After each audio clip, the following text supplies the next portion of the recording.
HUAWEI Mate 20, and let me show you how to open the slot for cards on the following device, and let me show you how to insert here the Nano SIM card. So at the very beginning, let's start by pressing the power key, choose power off and touch power off again just to switch off the device. Then you need to open the slot. The slot is located right here at the left edge of the device. Let's use some thumb tag or special eject tool to open the slot. Here I have simple thumb tag. Let's just press it right here.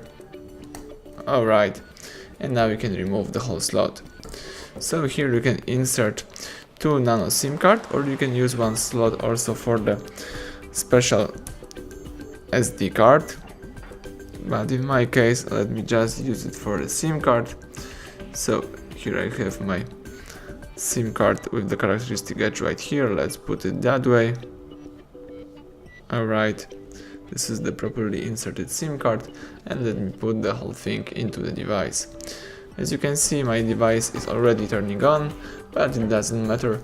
Let me just unlock the device to check out if my card was installed properly. Let's choose settings.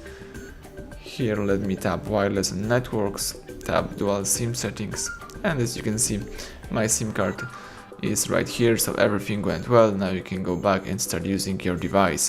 Thank you for watching. Please subscribe our channel, leave thumbs up under the video.